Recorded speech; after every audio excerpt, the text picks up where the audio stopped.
నయీం కేసులో ప్రతిపక్షాల ఆరోపణలపై ముఖ్యమంత్రి కేసీఆర్ తీవ్రంగా స్పందించారు. నయీం అనే పిశాచాన్ని తెలుగుదేశం ప్రభుత్వం సృష్టిస్తే కాంగ్రెస్ ప్రభుత్వం పెంచి పోషించిందని ధ్వజమెత్తారు. ప్రజా జీవితంలోకి వస్తానంటూ టీఆర్ఎస్ పార్టీలో చేరిన సాంబశివుడిని నయీం దారుణంగా హత్య చేశాడని కేసీఆర్ చెప్పారు.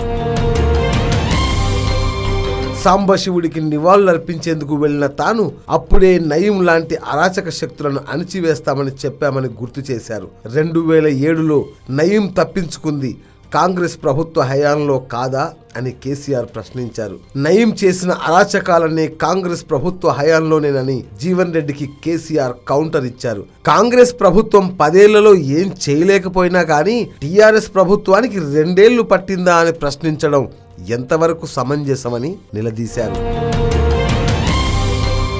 నయీం అరాచకాలను చూస్తూ 10 ఏళ్లు కళ్ళు మూసుకున్న కాంగ్రెస్ నేతలు ఇప్పుడు మమ్మల్ని ప్రశ్నిస్తారా అంటూ కేసీఆర్ ధ్వజమెత్తారు.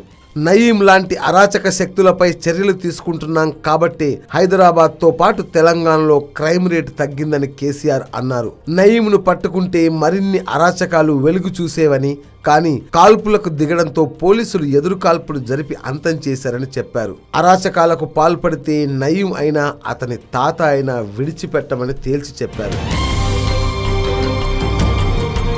దర్యాప్తు జరిగే సమయంలో కేసుకు సంబంధించిన విషయాలను ఎలా వెల్లడిస్తారని సీఎం ప్రశ్నించారు. నయీం నేర సామ్రాజ్యంలో పాలు పంచుకున్న వారు ఏ పార్టీకి చెందిన వారైనా వదిలిపెట్టబోమని స్పష్టం చేశారు. కేసు దర్యాప్తు వేగం కోసం అధికారులను కూడా పెంచామని తెలిపారు. ప్రధానమంత్రి, భారత హోంమంత్రి మన రాష్ట్ర పోలీసులకు కితాబిచ్చారని సీఎం కేసీఆర్ తెలిపారు. కేసు విచారణ పూర్తయిన తరువాత అన్ని విషయాలను బహిర్గతం చేస్తామని చెప్పారు.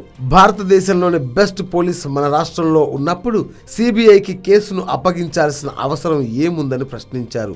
సిబిఐకి నయీం కేసును అప్పగించేది లేదని ఆయన స్పష్టం చేశారు. YOYO news, Hyderabad.